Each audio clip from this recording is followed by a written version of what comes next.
اصول تو یہی ہے کہ دریا میں جو جائے تیرنا نہ آتا ہو تو ڈوب جاتا ہے، لیکن اگر اللہ چاہے نا، حضرت موسیٰ اپنے گھوڑے دریا میں ڈال دے تو وَإِذْ فَرَقْنَا بِكُمُ الْبَحْرَ فَأَنْجَيْنَاكُمْ وَأَغْرَقْنَا آلَ فِرْعَوْنَ، تو اللہ کہتا میں نے دریا پھاڑ کے موسیٰ کے لیے راستہ بنا دیا۔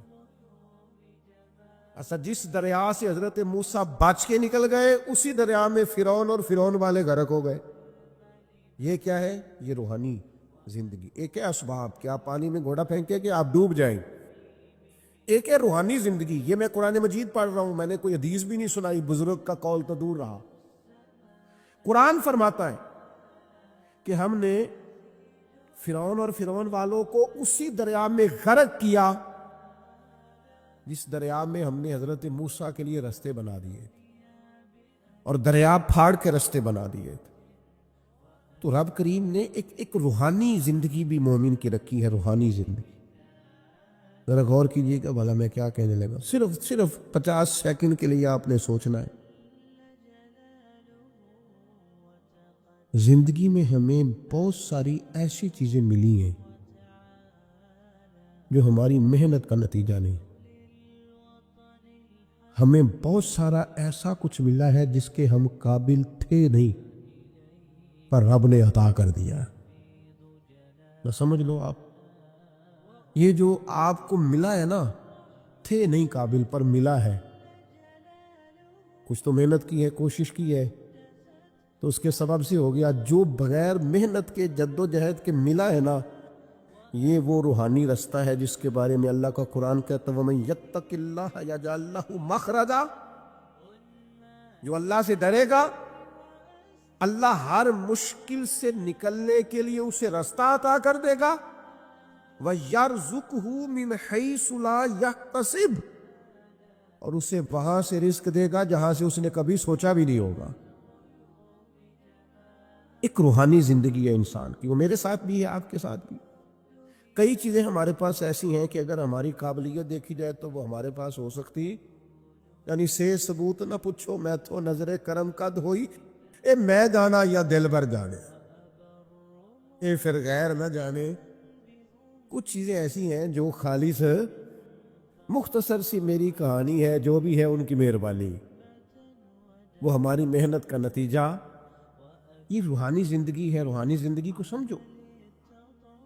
ایک روحانی نظام ہے اللہ کا، اس نے بنایا۔ صحابہ فرماتے ہیں جنگ بدر کا موقع تھا، اللہ کے فرشتے آئے ہوئے تھے، قرآن کہتا ہے فرشتے آئے ہوئے تھے، تو حال یہ تھا کہ صحابہ فرماتے ہیں ہم کسی کی گردن کافر کی کاٹنے لگتے تھے، اس کی گردن ہم سے پہلے کٹ کے گر جاتی تھی۔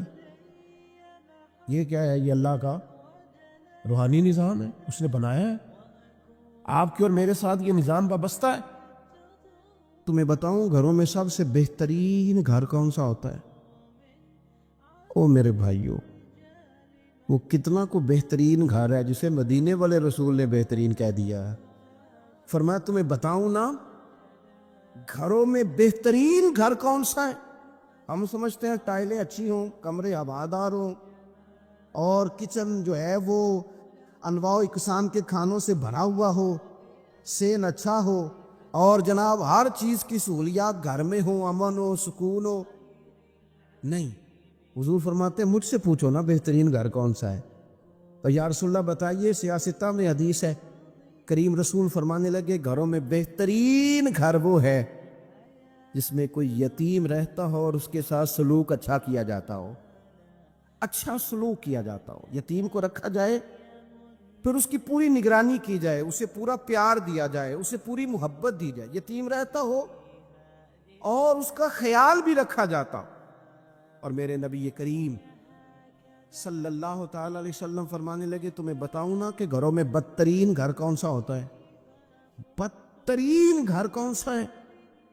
حضور بتائیے، فرمایا جس میں کوئی یتیم رہتا اور اس کے ساتھ سلوک نہ صحیح کیا جاتا ہو، اس کو تکلیف دی جاتی ہو، وہ کرب میں ہو، وہ تکلیف میں ہو، وہ اذیت میں ہو۔ رکھنے والوں نے رکھ تو لیا ہے لیکن ان کو پتہ ہی کوئی نہیں ہے کہ ان کے ساتھ ہم نے رویہ کس طرح کا رکھنا تھا۔ یہ ایک اللہ کی قدرت ہے، اس کی حکمت ہے۔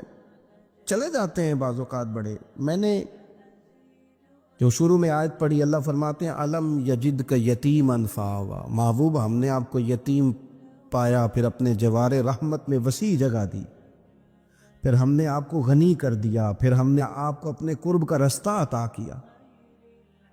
اللہ نے نبی کریم علیہ السلام کو در یتیم پیدا فرمایا۔ یہ یتیموں کے تعلق سے ایک عظیم شان ان لوگوں کو دینی تھی، تو اللہ نے اپنے حبیب کو بھی در یتیم پیدا کر دیا۔ یہ ایک خاص قسم کا کرب ہوتا ہے۔ ظاہر ہے جس آدمی نے جو چیز چکھی ہوئی ہوتی ہے وہی اس کے ذائقے سے آگاہ ہوتا ہے، دوسرا دور کھڑا اسے آگاہ نہیں ہوتا۔ جو چکھ لیتا ہے، جو پانی میں اتر جاتا ہے، وہ اس کی گہرائی بھی جانتا ہے اور ٹھنڈا کتنا یہ بھی سمجھتا ہے۔ جن لوگوں نے یہ دور گزارا ہوتا ہے ان کو اس کا پتہ ہوتا ہے۔ نبی کریم صلی اللہ علیہ وسلم نے یہ وقت بتایا تھا، حضور نے یہ دیکھا تھا۔ حضور صلی اللہ علیہ وسلم اس کی تکلیف سے، اس کی آزمائش سے، اس کے مد و جزر سے پوری طرح آگاہ تھے، اس لیے حضور نے گن گن کے یتیموں کے حقوق بیان کی۔ میں نے اپنی زندگی میں یہ نظام دیکھا ہے، پہلے 2 ہفتے لوگوں کی نظروں میں بڑا پیار، اگلے 2 ہفتے اس میں تھوڑی سی کمی، پھر اس کے بعد آہستہ آہستہ کہنا کہ چلو کوئی تعلیم حاصل کرنا ضروری تو نہیں نا، چلو یہاں پڑھنا ضروری تو نہیں نا، چلے بندے کو خرچے بھی تو کم، پھر آہستہ آہستہ، کیونکہ کوئی بھی چیز ہے نا وہ پرانی ہوتی ہے، اس میں کمزوری آنا، پھر لوگوں کے لب و لہجے کا تبدیل ہونا، پھر بعض اوقات کسی شخص کا آ کے کوئی بات پوچھنا تو اس کے سوالوں میں چبھن، اس کے لب و لہجے کے اندر گھٹن، کہ کتنے بجے باہر جاتے ہو، کب واپس آتے ہو، اب شام کو کتنے بجے جاتے ہو۔ ابا بھی یہ باتیں پوچھتے ہیں، وہ بھی یہ کام کرتے ہیں، لیکن اس رویے کے اندر جو چاشنی ہوتی ہے وہ اور ہوتی ہے، اس میں جو درد ہوتا ہے وہ، اور کسی کا یہ پوچھنا اور پھر اس انداز سے پوچھنا کہ محسوس ہو کہ لب و لہجے سے طنز چھلک رہا ہے اور باتوں سے جو ہے شیرینی کی بجائے لہو ٹپک رہا ہے، اور آپ تیزاب کا کام کر رہے ہیں یہ سوال جواب کر کے۔ یہ کمزوریاں، یہ انداز، اور یہاں تک کہ بیٹیوں کے رشتے دیکھنے والوں کا آنا تو ان کا یہ پوچھنا کہ بھائیوں کا رویہ کیسا ہے۔ ابا کے ہوتے لوگ یہ سوال نہیں پوچھتے، والد کے جانے کے بعد پوچھتے ہیں آپ کے بھائیوں کا رویہ آپ کے ساتھ ٹھیک ہے، یعنی معنی یہ ہے کہ وہ کچھ دیں گے کہ نہیں دیں گے، وہ کچھ جہیز بنائیں گے کہ نہیں بنائیں گے۔ یہ ساری چیزیں اس کرب سے وہ بچے گزرتے، اور پھر وہ بڑے قریبی لوگوں کو بھی اپنا قریبی سمجھنا چھوڑ جاتے ہیں۔ مگر ایک وقت ایسا آتا ہے کہ وہ سمجھتے ہیں ہمیں اپنے دامن میں ہی اپنے آنسو چھپا لینے چاہیے، کسی کو نظر نہ آئے۔ وہ محسوس کرتے ہیں کہ ہمیں خود سے ہی بس سمٹ جانا چاہیے، کسی تک ہماری کوئی چیز پہنچے نہ۔ آہستہ آہستہ لوگ چیزوں کو چھپانے لگتے ہیں، اور یہ پوچھنا کہ روٹی کھائی ہے کہ نہیں کھائی، تو اس طرح پوچھنا جیسے کوئی خیرات لے کے کھڑا ہے دروازے پہ، آپ نے کھلانی ہوتی تو کھلا دی ہوتی۔ آپ نے گرمیوں کے کپڑے لے لیے ہیں کہ نہیں لے لیے، تو اس کا رنگ اس طرح کا ہے کہ جس طرح کسی کو اس طرح پوچھا جا رہا ہے کہ جیسے بڑا بھکاری ہے۔ یہ ساری چیزیں ہم اس انداز میں کرتے ہیں کہ وہ جو خوبصورت، میں کہہ چکا ہوں کہ پھر اگر کسی ادارے میں وہ بچے ہیں تو وہاں ان کو دکھایا جاتا ہے کہ اتنے بچے ہیں تو ہمیں فنڈ چاہیے۔ آپ اچھی نیت سے کر رہے ہوں گے صاحب، لیکن آپ اس کومپل کو بھی تو دیکھیں نا کہ اس نے کھلنا ہے، اس نے پھول بننا ہے، اس نے کس طرح چھاؤں لوگوں کو دینی ہے جب وہ خود مرجھا جائے گا۔ پھر یہ لوگوں کو، ایسے بچوں کو میں نے عام لوگوں سے نفرت کرتے دیکھا، پیچھے ہٹتے دیکھا، لوگوں کے لیے ان کے دلوں کے اندر اچھے جذبات نہ رہے۔ انہوں نے محسوس کیا کہ یہ ہمارے ساتھ تعاون کرنے نہیں آئے، یہ ہماری عزت کو مجروح کرنے آئے، یہ شفقت کرنے نہیں آئے، یہ تو خیرات دینے آئے۔ سنو، میرے رسول کریم صلی اللہ علیہ وسلم کا انداز کیا ہے یتیم کے تعلق سے۔ حضرت بشیر بن اقربہ رضی اللہ تعالی، مجموع زوائد میرے سامنے پڑھی ہے، فرماتے احد میں میرے والد شہید ہو گئے۔ نبی پاک صلی اللہ تعالی علیہ وسلم نے مجھے اپنے گھوڑے کے پیچھے اپنے ساتھ بٹھا لیا گھوڑے پہ، اور میں سرور کائنات علیہ الصلوۃ والسلام کے ساتھ گھوڑے پہ بیٹھا ہوں، تو حضور مجھ سے پوچھتے ہیں تمہارے والد چلے گئے؟ میں رو پڑا۔ میں نے عرض کی حضور اب نظام کیسے چلے گا؟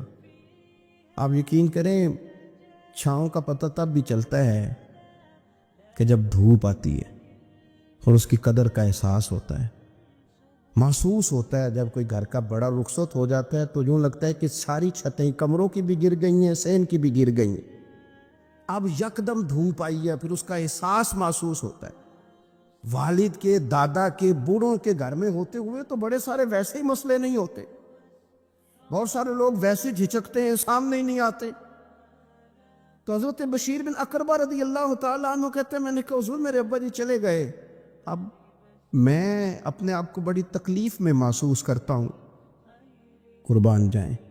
حضور نے یہ نہیں فرمایا میں تیرا خیال رکھوں گا، یہ نہیں فرمایا فکر نہ کرنا۔ ہمارے جملے کیا ہوتے ہیں؟ کوئی حکم ہوا تو بتانا، کوئی کام ہوا تو کہنا، کوئی ضرورت ہوئی تو فوراً فون کرنا، یہ نہیں فرمایا۔ قربان جائیں، کیا ادائیں ہیں، کیا رنگ ہے، کیا دینے کا انداز ہے، اور کس طرح برکھا برستی ہے رحمت للعالمین محبوب کی۔ حضور فرمانے لگے بشیر کیا تو پسند نہیں کرتا کہ عائشہ تیری ماں بن جائے اور محمد عربی تیرے باپ بن جائیں؟ پسند کرتے ہو؟ حضرت بشیر بن اقربہ رضی اللہ تعالیٰ عنہ فرماتے ہیں کہ میں بیٹھا تو گھوڑے پہ تھا، پر مجھے یوں لگا کہ ساری ہی دنیا گویا میری جھولی میں آ گئی، سارا کچھ یہاں، اتنی بڑی بات حضور نے کر دی، اتنے بڑے جملے کہہ دیے۔ میں تو پسند نہیں کرتا، تجھے اچھا نہیں لگتا کہ عائشہ تیری ماں بن جائے اور محمد مصطفیٰ صلی اللہ علیہ وسلم تیرے والد بن جائے؟ تو پسند نہیں فرماتے، بس ختم ہو گئی بات۔ پھر تو ہم نے دھوپ دیکھی کبھی نہیں، پھر تو غربت گویا آئی کبھی نہیں، پھر تو ہم نے دیکھا ہی نہیں مد و جزر کیا ہوتا ہے۔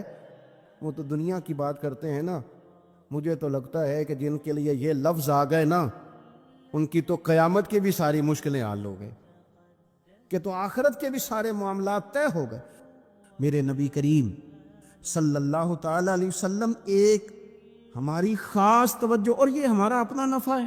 ایک بچہ آ گیا، یتیم بچہ، اس نے آ کے عرض کی حضور 3 گھر میں افراد ہیں، میں، میری بہن اور میری بیوہ ماں، والد حضور چلے گئے اور آج نہ 3 دن ہو گئے روٹی کوئی نہیں کھائی۔ میں اس منظر کو بھی جانتا ہوں کہ جب یتیم گھر میں اکٹھے بیٹھے ہوتے ہیں اور پتہ ہوتا ہے ان کو کہ ہماری اماں کے پاس آج پیسے کوئی نہیں اور گھر میں روٹی بھی کوئی نہیں، تو پھر ان کو بھوک ہی نہیں لگتی۔ ہاں نہیں لگتی۔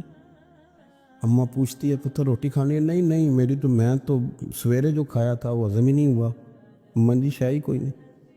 یہ پردے اس طرح کر کے بچائے جاتے ہیں، ایک دوسرے کو تسلیاں دینا، ایک دوسرے سے پیار کا بڑھ جانا، ایک دوسرے کے لیے جذبات اور طرح کے بن جانا، حکمت الہی کے تقاضے ہوتے۔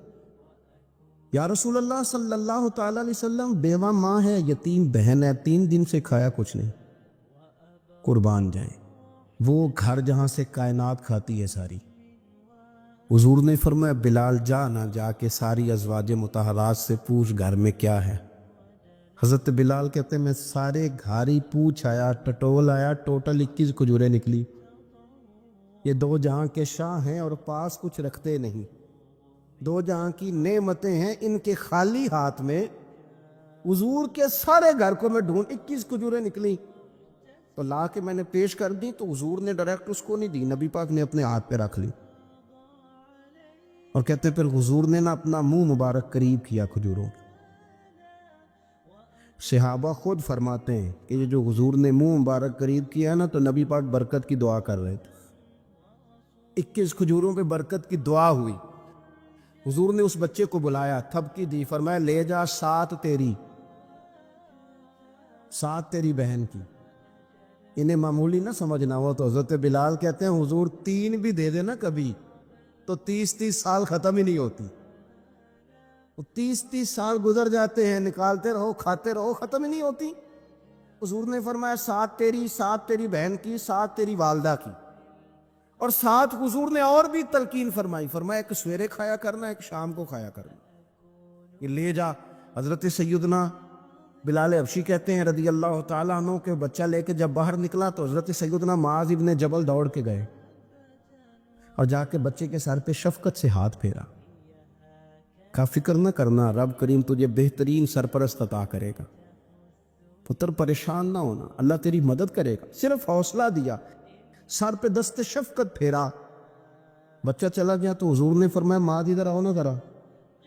یا رسول اللہ حکم ہو۔ فرمایا کس چیز نے تمہیں اٹھایا بچے کے سر پہ ہاتھ رکھنے کے لیے؟ اس نے تمہیں کہا کس چیز نے تمہیں اٹھایا جو تم بچے تک پہنچ گئے؟ عرض کی یا رسول اللہ وہ جو میرے دل میں اللہ نے یتیم کے لیے رحمت رکھی ہے نا، اس نے مجھے اٹھایا تھا، اور میں نے جا کے اس کے سر پہ دست شفقت پھیرا تو حضور فرمانے لگے سن پھر، جو کسی یتیم کے سر پہ خالی ہاتھ بھی پھیر دے، جتنے بال اس کے ہاتھ کے نیچے آئیں گے نا، رب اتنی خطائیں معاف کرے گا، اتنی نیکیاں دے گا، اتنے درجے اس کے بلند کر دے گا۔ خالی دست شفقت ہی پھیر دے، دینا دلانا تو بعد کی بات ہے، اس کا خیال رکھنا تو۔ یہ جو ہمارے مدارس ہیں نا، ان میں اکثر بچے غریب ہوتے ہیں، لیکن کچھ بچے تگڑے گھروں کے بھی ہوتے ہیں، مالدار گھروں کے بھی ہوتے ہیں۔ اس میں اگر کوئی ایسا بچہ آ بھی جاتا ہے نا جو یتیم ہے، کمزور ہے، تو وہ اپنے آپ کو محسوس نہیں کرتا کمزور، کیونکہ وہ یہ نہیں سمجھتا کہ میں یتیم خانے میں آیا ہوں۔ اس کے ذہن میں مائنڈ سیٹ یہ ہوتا ہے کہ میں مدرسے میں آیا ہوں اور میں پڑھنے کے لیے آیا ہوں، اور کیونکہ وہ کچھ وزادار بچے، مالدار بچوں کے ساتھ وقت گزارتا ہے، اسی دسترخوان پہ بیٹھ کے کھاتا ہے، اسی کلاس میں سب کے ساتھ بیٹھ کے پڑھتا ہے، تو اس کی عزت نفس مجروح ہونے کی بجائے طاقت پکڑتی۔ وہ برابری کی سطح پہ جب آتا ہے تو اسے محسوس ہوتا ہے کہ مجھے عزت دی جا رہی۔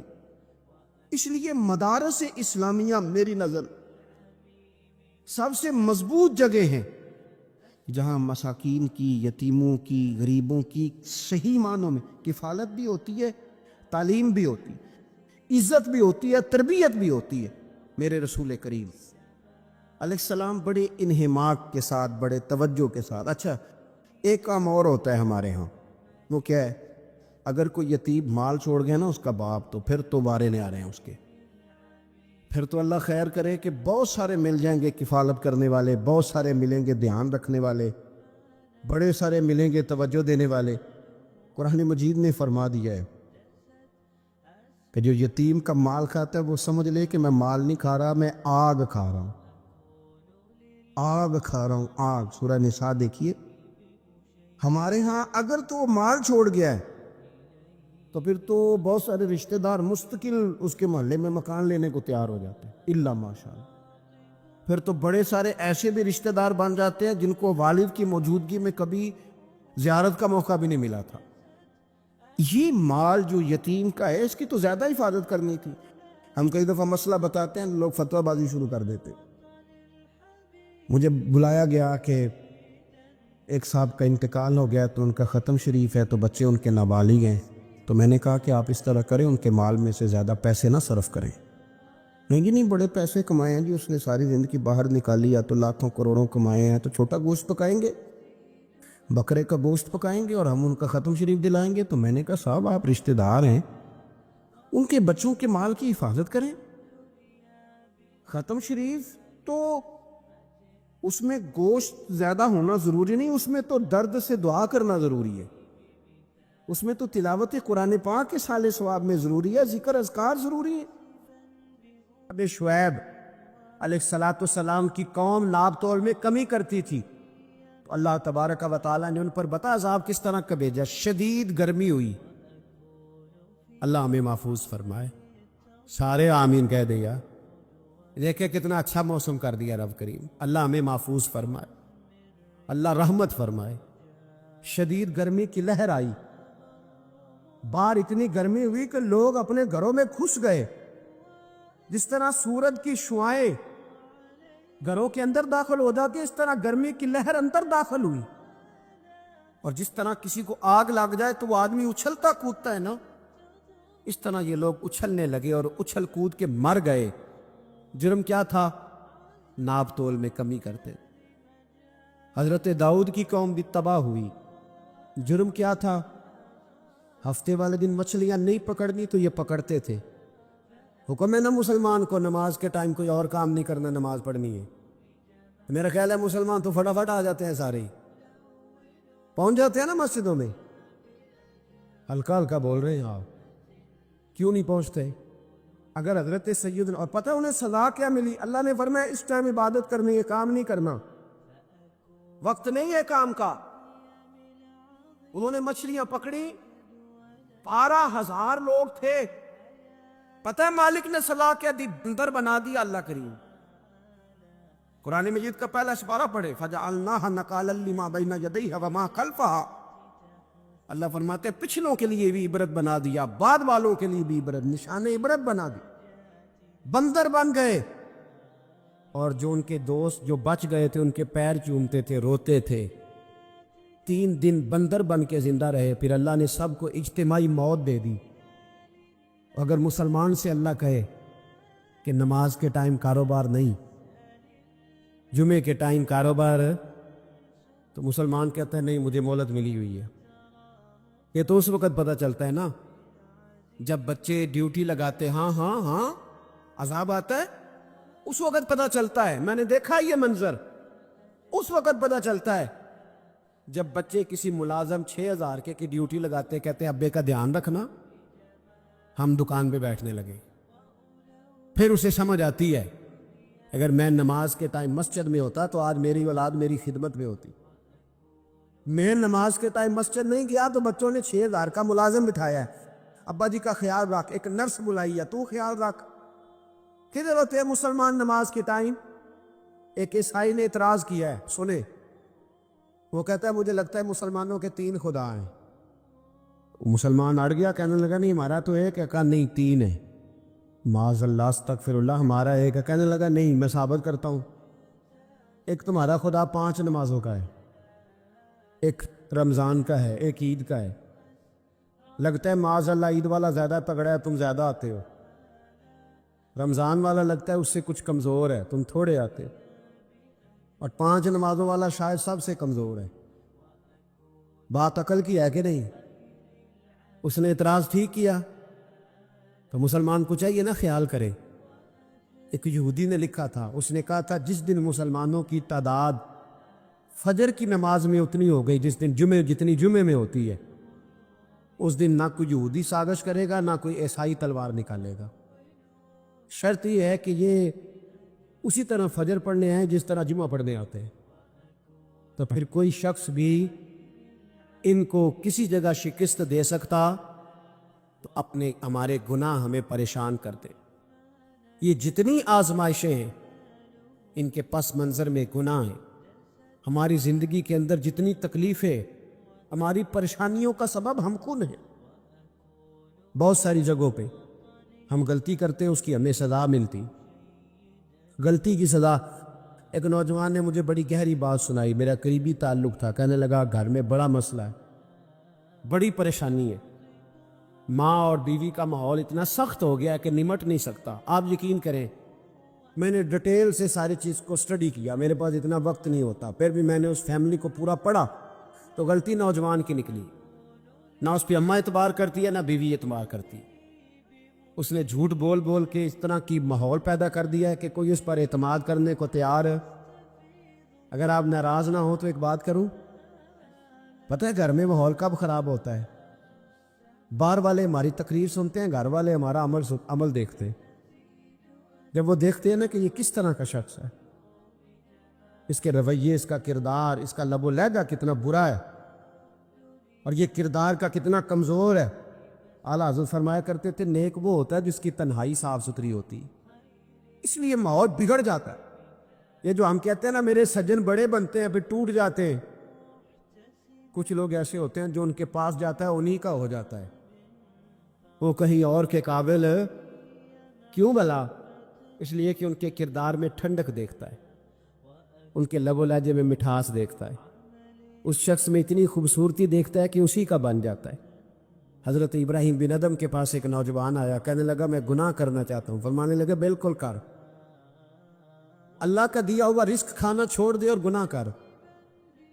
کہنے لگا یہ نہیں ہو سکتا، فرمانے لگے چل پھر اس طرح کر، رب کی زمین پہ نہ رہ، کسی اور کی زمین پہ چلا جا۔ کہنے لگا یہ بھی نہیں ہو سکتا، فرمانے لگے چل اللہ کی چھت سے نکل جا۔ کہنے لگا یہ بھی نہیں ہو سکتا، تو آپ رو پڑے۔ فرمانے لگے پھر جناب اسرائیل جب آئیں تو ان سے کہنا مجھے 2-3 سال کی مہلت دے دے، پچھلی میری گناہوں میں گزر گئی، میں ذرا 3 سال عبادت کر لوں۔ تو وہ شخص بھی رونے لگا، کہنے لگا حضور وہ مہلت نہیں دیتے، وہ جب لینے آتے ہیں تو پھر لے کے اللہ تعالیٰ نے جب انسان بنانا چاہا نا تو جناب جبریل کو کہا مٹی لے کے آ زمین سے۔ حضرت جبریل نے مٹی پہ ہاتھ ڈالا تو باقی کی مٹی رونے لگ گئی، اسے جدا نہ کر۔ تو جناب جبریل چھوڑ کے چلے گئے، حضرت میکائیل کو بھیجا مٹی لا، مٹی پہ ہاتھ ڈالا تو باقی کی مٹی رونے لگ گئی، چھوڑ کے چلے گئے۔ جناب اسرائیل کو بھیجا، مٹی پہ ہاتھ ڈالا تو باقی کی رونے لگ گئی، چھوڑ کے نہ جاؤ۔ تو حضرت اسرائیل فرمانے لگے تیرا رونا دیکھو کہ رب کا حکم دیکھو۔ وہ لے گئے، جب پیش کی تو رب کریم نے فرمایا اسرائیل جان نکالنے کی ڈیوٹی بھی تیری، تو مٹی کو لے آنا، باقی مٹی روتی بھی رہے تو روتی رہے، جب میرا فیصلہ آ جائے تو پھر اس میں کوئی گنجائش ہے، ہم کھاتے بھی اللہ کا ہیں، نافرمانی بھی اس کی کرتے، زمین پہ بھی اس کی چلتے ہیں، نافرمانی بھی اس کی کرتے، حکم کسی اور کا مانتے، چھت پہ رب کریم کی رہتے، اس طرح نظام نہیں چلتا۔ میرے بھائی یاد رکھ لو، گناہوں کی سزا ملے گی، زندگی تنگ ہو جائے، یہاں بھی آزمائش ہوگی اور وہاں بھی۔ میں نے درس پہ کہا تھا، پھر بات کہتا ہوں، یہ میں اپنے لیے کہہ رہا ہوں، توجہ ہے میری بات پر۔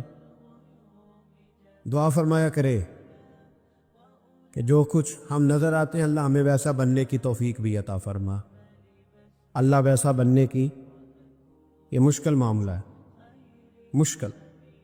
لیکن نا ایک آدمی سیاستدان ہے، اس نے بڑے اچھے نعرے لگائے، انقلاب آ جائے گا، میں غریب کا بھلا کر دوں گا، میں یتیموں کے سر پہ ہاتھ رکھوں گا، میں مجبوروں کی مدد کروں گا، میں دکھیوں کی مدد کروں گا، مزدوروں کو۔ اس نے اچھے اچھے نعرے سکھائے، اچھا اس نے پیغام دیا، اندر اس کے یہ تھا کہ اقتدار ملے گا تو مرضی کروں گا۔ لوگ اس کے گرد بھی گئے، اس کی گاڑی کے پیچھے بھی بھاگے، لوگوں نے اس کے نعرے بھی لگوائے، جیب سے پیسے لگا کے اس کے پوسٹر بھی شائع کیے، لوگ اس کے گرویدہ ہو گئے، لوگوں نے پوری، اور میری قوم نے تو بیچاری نے کئی دفعہ دھوکے کھائے۔ جس نے نعرہ لگایا غریب اسی کے پیچھے مسیحا بن کے چل پڑا، آج دھوکہ دے لیا، لوگوں کو پیچھے لگا لیا۔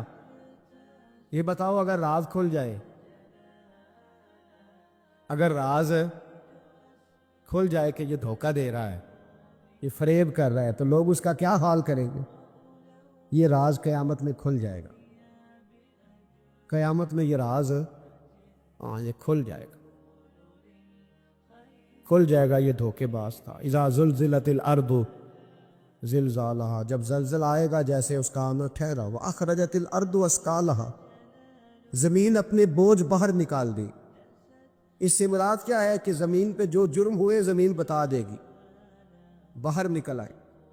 وقال الانسان ما لہا، انسان کہے گا اسے کیا ہوا، یہ تو سب کچھ بتا رہی، بوجھ باہر نکال دے گی۔ ایک آدمی پیر طریقت بن کے بیٹھ گیا، جبہ کھبا پہن کے بڑی پگڑی باندھ کے بیٹھ گیا، اچھی نیک باتیں بتانے لگا، لوگ اس کی دست بوسی کرنے لگے، ہاتھ چومنے لگے، پیچھے لگ گئے، خدمت کرنے لگے، جیب سے نذرانہ دینے لگے۔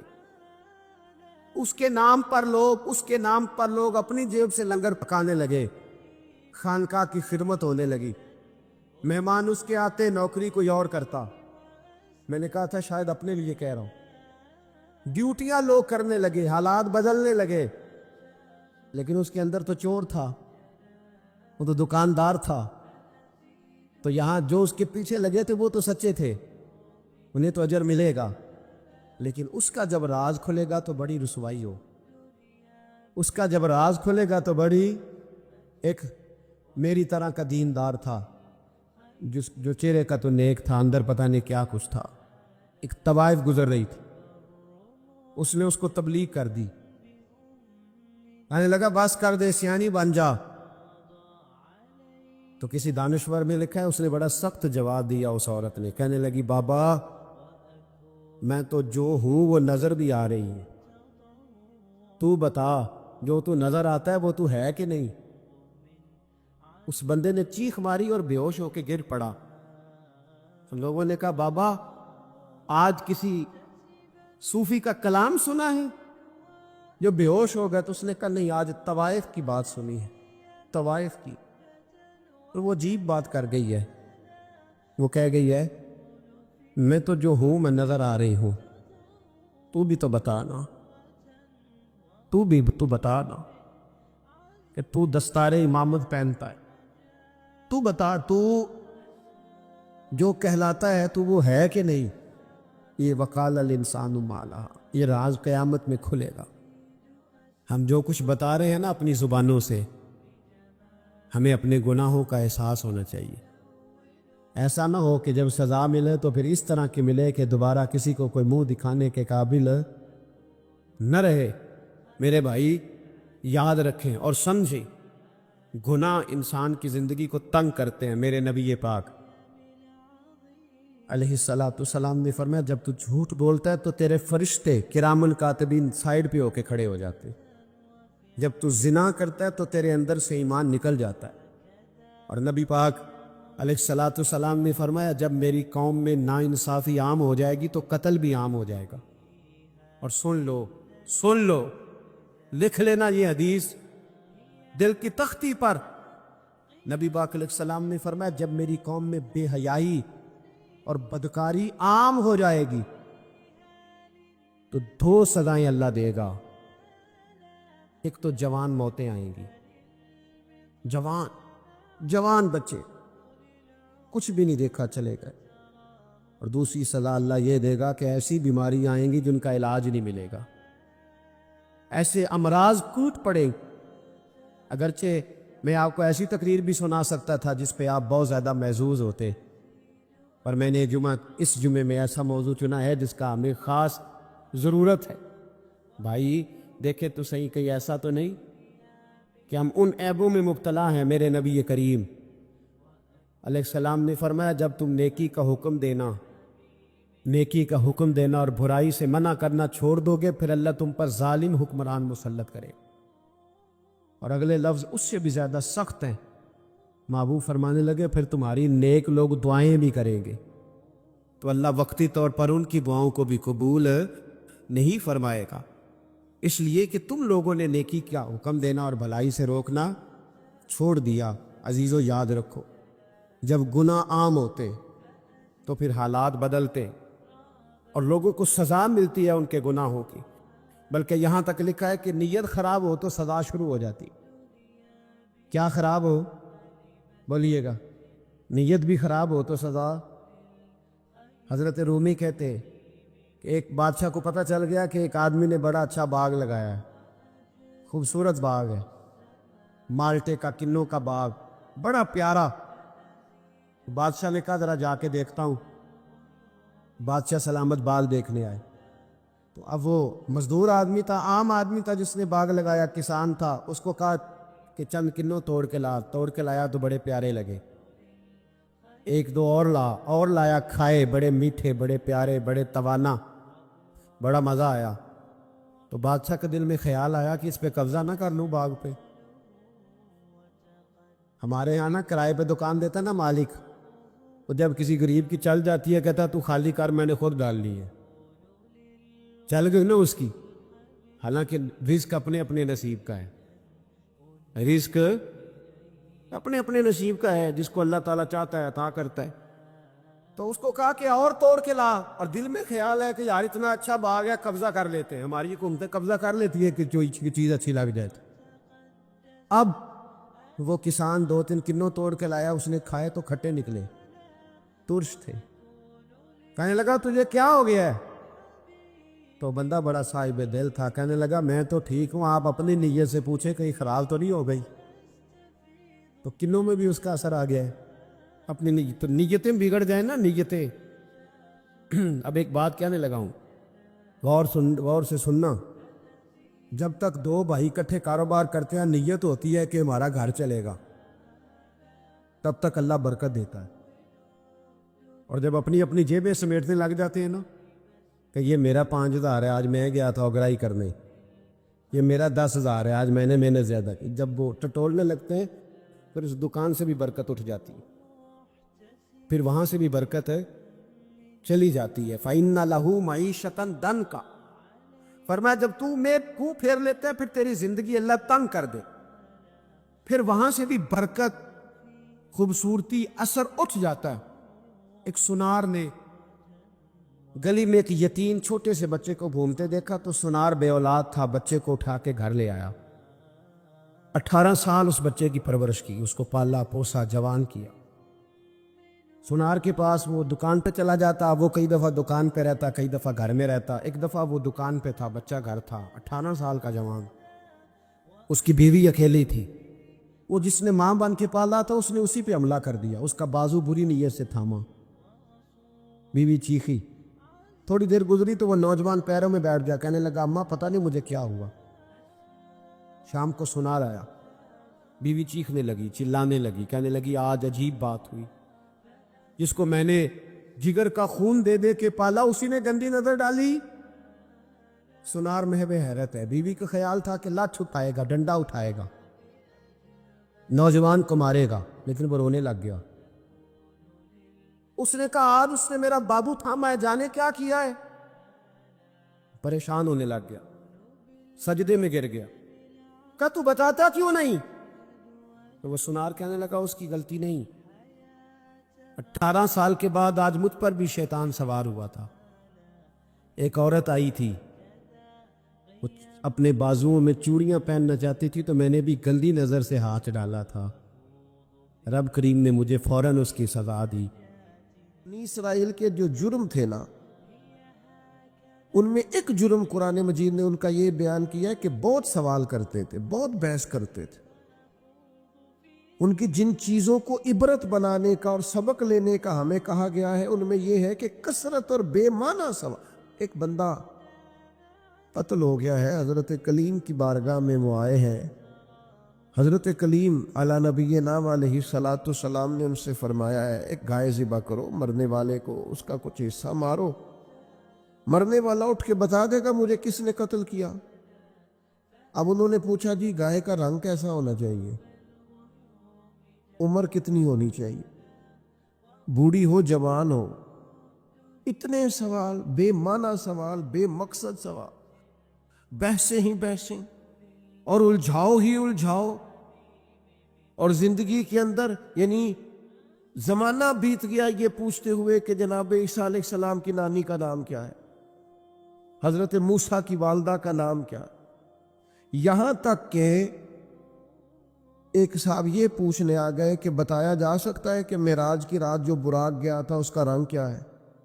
خدا کے بندو، یہ سوالات آپ کی ضروریات کے سوال ہیں، عجیب نوعیت کے سوال ہیں۔ اور پھر یہ بحثیں جو لوگ چھیڑتے ہیں ان کو لوگ بڑا عظیم آدمی سمجھتے ہیں کہ دیکھو یہ بڑی خاص بات نکال کے لایا ہے۔ اور میں نے یہ داستان سرائی کے منظر حرم شریف میں دیکھے، ایسی بات کو روایت کر دیا جاتا ہے چند پیسے کمانے کے لیے کہ میں زیارتیں کراتا ہوں، وہ ایسی ایسی زیارت بیان کر دیتے ہیں جس کا تصور ہی نہیں ہے سرے سے۔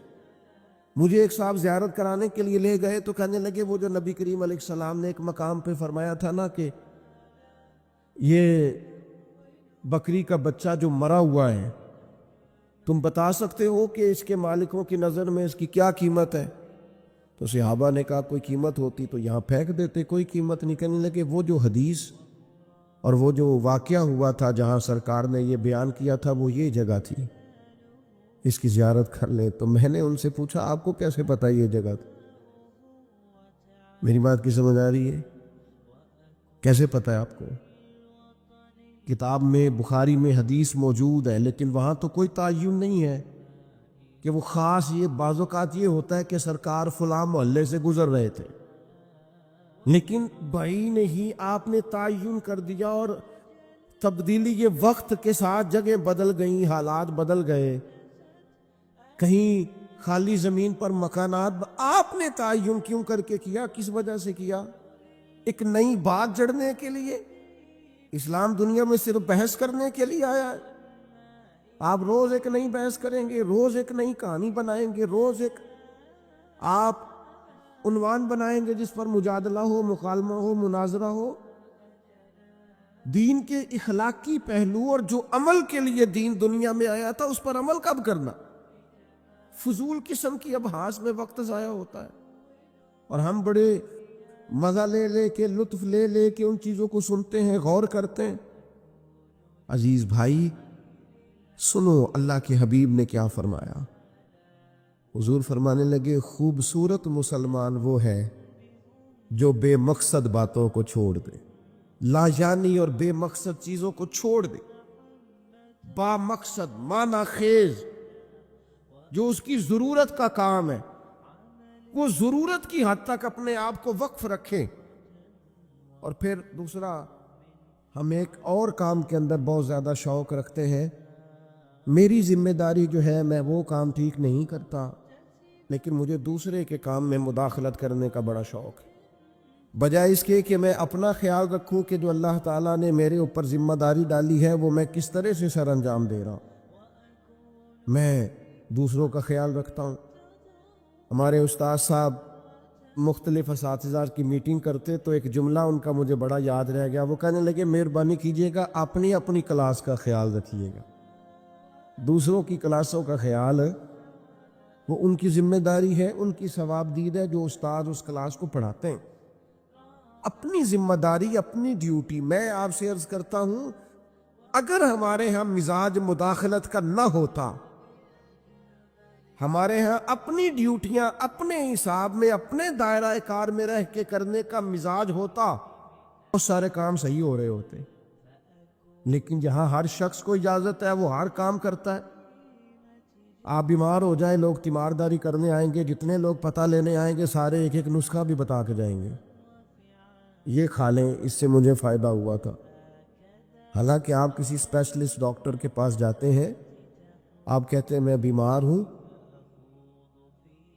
تو وہ پہلے آپ کا بلڈ پریشر دیکھتا ہے، پھر ایک کونے میں وہ لکھتا ہے کہ آپ کو شوگر تو نہیں، پھر آپ کا وزن پوچھتا ہے، عمر پوچھتا ہے۔ اس تقاضے کی روشنی میں ان ساری چیزوں کو دیکھ کر نسخہ تیار کرتا ہے، لیکن وہ جو آپ کے لیے چاروں مغز بنا کے لایا اس نے کچھ بھی نہیں پوچھا کہ بھئی آپ کو شوگر تو نہیں، بلڈ پریشر تو نہیں، یہ والا مرض تو نہیں، لے آیا ہے۔ کیونکہ ہر بندے کو حکیم بننے کا شوق ہے، اسی طرح ہر آدمی کو دینی مسئلہ بیان کرنے کا شوق ہے۔ اس نے کوئی 4 کتابیں بھی نہیں پڑھی، وہ ضروریات سے بھی آگاہ نہیں، اسے نہیں پتا کہ دین کے مختلف پہلوؤں کا عنوان کیا ہے۔ کسی استاد کے پاس وہ نہیں بیٹھا، 4 باتیں کہیں سے سن لی ہیں اور 4 چیزیں کہیں سے اس نے دیکھ لی ہیں تو وہ بہت بڑا جناب دائی بن کے وہ کام کر رہا ہے۔ تو اپنا کام جو ہے اس کو صحیح کر کے اگر کیا جائے، اگر ٹھیک کر کے کیا جائے اپنے دائرہ کار کے اندر، آپ یقین کریں بندے کو مزہ آتا ہے کام کرنے۔ حضرت معاویہ بن خدیج رضی اللہ تعالیٰ عنہ ایک صحابی ہیں، وہ کہتے ہیں سیدنا عمر فاروق رضی اللہ تعالیٰ عنہ نے اپنے زبانہ مبارکہ میں مجھے ایک مہم کے لیے بھیجا تھا، تو وہ ماحول کچھ اس طرح کا بنا ہوا تھا کہ شدید انتظار تھا کہ بنا کیا۔ تو آج کل کا تو دور تھا نہیں کہ فوراً آپ کسی چیز کو لائیو دیکھ لیں یا واٹس ایپ پہ فوراً آپ کو میسج کر دی، دور سے آنا ہے اور آ کر ہی کسی نے پیغام دینا۔ تو ابن خدیج رضی اللہ تعالیٰ عنہ کا بڑا انتظار تھا جناب عمر کو۔ فرماتے میں دوپہر کے وقت خبر لے کے مدینہ طیبہ میں آیا، چلچلاتی دھوپ تھی، گرمی کا موسم تھا اور رواج بھی تھا دوپہر کا کھانا کھا کے لوگ آرام کرتے۔ بعد ظہر میں پہنچا، اکثر دروازوں کے کواڑ میں نے بند دیکھے، تو میں نے کہا کہ عصر کے بعد جناب عمر کو پیغام دوں گا کہ اللہ نے فتح دے دی۔ فرماتے ہیں کہ بعد عصر میری ملاقات ہوئی تو جناب عمر تو نماز کا سلام پھیرتے ہی پوچھنے لگے، یار اللہ تیرا بھلا کرے، میں تو تھک گیا تیرا انتظار کر کر، کیا نتیجہ نکلا؟ اللہ نے کامیابی دی؟ تو فرماتے ہیں میں نے فوراً کہا حضور اللہ کا شکر ہے، اللہ نے اپنے فضل سے مسلمانوں کو کامیابی دی۔ حضرت عمر کہنے لگے کہ جو رستہ ہے وہی مجھے معلوم ہے اور جنگ کا دورانیہ بھی معلوم ہے، تو آپ دیر سے کیوں آئے؟ میں بے چین تھا۔ حضرت معاویہ بن خدیج رضی اللہ تعالیٰ عنہ عرض کرنے لگے حضور میں تو آ گیا تھا ظہر کے بعد، لیکن اس خیال سے کہ آپ سو رہے ہوں گے، اس خیال سے کہ آپ آرام فرما ہوں گے، میں نہیں آیا کہ عصر کے بعد مسجد میں ملاقات ہوگی تو میں بتا دوں گا، تو یہ جناب عمر کا طرز ہے۔ یہ وہ لوگ ہیں جن کا وجود اس طرح کا تھا کہ ہر چیز میں ٹھہراؤ تھا۔ حضرت عمر فرمانے لگے سویا کرتا تھا میں، لیکن امیر المومنین بننے سے پہلے تم دوپہر کی بات کرتے ہو، میں تو احساس ذمہ داری کے بوجھ میں اتنا دبا ہوں کہ رات کو بھی جی بھر کے نہیں سو پاتا۔ میں سمجھتا ہوں میری ڈیوٹیاں ہیں، مجھے ڈیوٹیاں کرنی چاہیے، اپنی ذمہ داری کو مجھے صحیح طریقے سے سر انجام دینا چاہیے، مجھے اپنا کام وقت پر کرنا چاہیے۔ تو ہم کیا کرتے ہیں؟ لغویات میں وقت ضائع کرتے ہیں، بے معنی، بے مقصد، مبہم کاموں میں۔ ہماری ضرورت کے کام پڑے ہوئے ہیں، گھر والے آوازیں دے رہے ہیں، یہ کام کرانے والا ہے، یہ ڈیوٹی کرنے والی ہے۔ ہم جس جگہ، جس ادارے کے کسی جگہ ملازم ہیں، ڈیوٹی کرتے ہیں، وہاں چیزیں منہ چڑھا رہی ہیں کہ یہ کام ابھی ہونے والا ہے، یہ ہونے والا، لیکن ہمیں باقی ساری دنیا کا پتہ ہے، باقی سارے معاملات کا ہمیں پتہ ہے۔ ہم نے اپنی ڈیوٹی صحیح کرنی۔ حضرت سعد بن ابی وقاص رضی اللہ تعالیٰ عنہ کو جناب عمر نے بلا کے کہا میرا دل کرتا ہے آپ ایک صوبے کے گورنر بن جائیں۔ تو حضرت سعد بن ابی وقاص کہنے لگے حضور کوئی میدان والا کام بتائیں، کوئی تلوار والا کام بتائیں، مجھے وہ کام بتائیں کہ میں دشمن کے مقابلے میں ڈٹ جاؤں اور میں کسی غزوے میں نکلوں، جہاد پہ نکلوں اور میں فوج کی سپہ سالاری کروں۔ یہ بیٹھ کر کام کرنا اور حکومت کرنا یہ میرے بس کی بات نہیں، ہم تو گھوڑوں پہ رہنے والے لوگ ہیں۔ شہاب الدین محمد غوری، اللہ نے اس شخص کا وجود پاکستان کو عطا کیا۔ کسی نے ان سے کہا غوری صاحب ملاقات کرنی ہو تو کہاں ملیں گے؟ فرمانے لگے ہم نے کہاں ملنا ہے، ہم تو گھوڑوں کی پشت پہ ہوتے ہیں، اگر کبھی گھوڑے کی پشت پہ ملنا ہوا تو ملاقات کر لینا۔ زندگی ایک سفر ہے، ہم اپنی ڈیوٹی کر رہے ہیں، ہم کسی اور کام میں الجھنا نہیں چاہتے، ہمارا ایک مشن ہے، ہمارا آنے کا ایک مقصد ہے، ہمیں کوئی شخص الجھانے کی کوشش نہ کرے، ہم اپنا سفر کر رہے ہیں، اپنی ڈیوٹی کر رہے ہیں، ہم اپنی ذمہ داریاں ادا کر رہے ہیں۔ ہم ڈیوٹیاں ہی نہیں کرتے، کوئی مقصد ہی نہیں ہے، کوئی کرنے کو کام ہی نہیں ہے، بس وہ یہ کہ کوئی لاؤبالی سا کام مل جائے، کوئی اچانک چکر چل جائے مشہور ہونے کا، کوئی اچانک سلسلہ چل جائے کو کسی طریقے سے آگے نکلنے کا، کوئی سبب لگ جائے کہیں دو جگہ پہ نام ہمارا بھی آ جائے۔ بے معنی کام ہے بھائی، بے مقصد ہے۔ پہلے بھی کہہ چکا ہوں، پھر کہتا ہوں، آپ کسی بڑے آدمی کے ساتھ، سیاستدان کے ساتھ، لیڈر کے ساتھ آپ نے فوٹو کھچا بھی لی، تو جب اس کو آپ کا نام ہی نہیں آتا، جب وہ آپ کو جانتا ہی نہیں، مقصد کیا رہا؟ فائدہ؟ اس ماڑے بندے کے ساتھ فوٹو نہ کھچوائیں جس سے جب بھی بات کریں وہ اسی وقت ہمارے لیے موجود ہو، اس کے ساتھ نہ وقت گزاریں جس کے ساتھ ہم سمجھیں کہ ٹائم گزر سکتا ہے۔ کیوں اس طرح کا لاؤبالی پن دکھاتے ہیں جس سے محسوس ہو کہ ہم شاید کسی احساس کے تلے دبے ہوئے؟ با مقصد کام، جدوجہد، خدمت، ڈیوٹی۔ امام محمد مالک رحمۃ اللہ علیہ شدید علیل ہو گئے تھے، سخت علیل تھے۔ خبر پھیل گئی کہ اب ان کی صحت جو ہے وہ زیادہ نڈھال ہو گئی ہے، اب کمزوری بڑی بڑھ گئی ہے، مشکل ہو جائے گا۔ تو چونکہ وہ فقیہ تھے، فقیہ جو ہوتے ہیں وہ مسائل میں کتاب و سنت کو سامنے رکھ کے اس پہ تفکر کرتے رہتے ہیں، تفکر، ہر وقت غور کرتے ہیں۔ آج کل کے لوگ نہیں ہماری طرح کے جو ویوز چیک کرتے رہتے ہیں کہ بھلا کتنے ہو گئے، جو اس چکر میں پڑے رہتے ہیں کہ لائکس کتنے ہو گئے اور کمنٹس کتنے آ گئے۔ مطلب یہ لوگ نہیں تھے۔ فقاہت، دین کو سمجھنا، تدبر کرنا کہ نیا مسئلہ درپیش ہوا ہے، لوگوں نے مسئلہ پوچھا ہے تو اس کو کیسے حل کرنا ہے، اس پر غور کرنا قرآن و حدیث کو سامنے رکھ کر۔ اور وہ فرمایا کرتے تھے کہ میں نے جب بھی کوئی آیت پڑھی ہے نا پہلے بھی پڑھی ہوئی تھی، دوبارہ پڑھی ہے تو ایک نیا معنی ہی اللہ نے مجھے عطا فرمایا، ایک نیا سبق ملا ہے، اس سے ایک نئی چیز میں نے. تو امام مالک کا لوگوں تک یہ بات پہنچی کہ وہ بیمار ہے اور شدید بیمار ہے، علیل ہیں اور بڑے ہی علیل ہیں. ان کے ایک شاگرد تھے پرانے، وہ دور سے تیمارداری کرنے آئے. کہتے ہیں جب مجھے اجازت دی گئی ان کے اہل خانہ کی طرف سے، ان کے کمرے میں پہنچایا گیا تو امام صاحب بے ہوش تھے، تیز بخار تھا. میں نے جا کے سلام لی، 2-4 باتیں کی تو امام صاحب بیدار ہوئے. تیز بخار تھا، ہاتھ اٹھاتے تھے تو ہاتھ کانپتا تھا اور نکاہت تھی. اور گھر والے مجھے ان کے بچے، ان کے پوتے بتا رہے تھے کہ کئی دنوں سے کھانا پینا حضرت نے بہت کم کر دیا. لیکن فرماتے ہیں اسی وقت یہ آنکھیں کھول کے کہنے لگے یار شکر ہے اللہ کہ تم آئے ہو. میں ڈھونڈ رہا تھا کہ کوئی عالم دین مل جائے، ایک فقہی جزیے میں الجھ گیا ہوں. یہ پوچھنا تھا کہ فلاں حد جب بندہ کرتا ہے اس کے بعد صحیح جو ہے وہ سواری پہ کرنی چاہیے یا پیدل کرنی چاہیے؟ سواری پہ افضل ہے کہ میں اس مسئلے میں الجھا ہوا ہوں، ذرا تھوڑا آنا، یہ دلائل ہیں، یہ دلائل ہیں، یہ فلاں نے لکھا ہے، یہ فلاں نے لکھا ہے، ذرا استنباط کاری سے مسئلہ کیا ہے؟ تو شاگرد بڑے نکمے ہوتے ہیں کئی، ذرا تھوڑا سا جان چھڑاتا ہوں کہ کسی طریقے سے. یہ کیا لوگ ہیں کہ آخری ہجکیاں چل رہی ہیں اور ابھی امت کو مسائل نکال نکال کے دے رہے ہیں.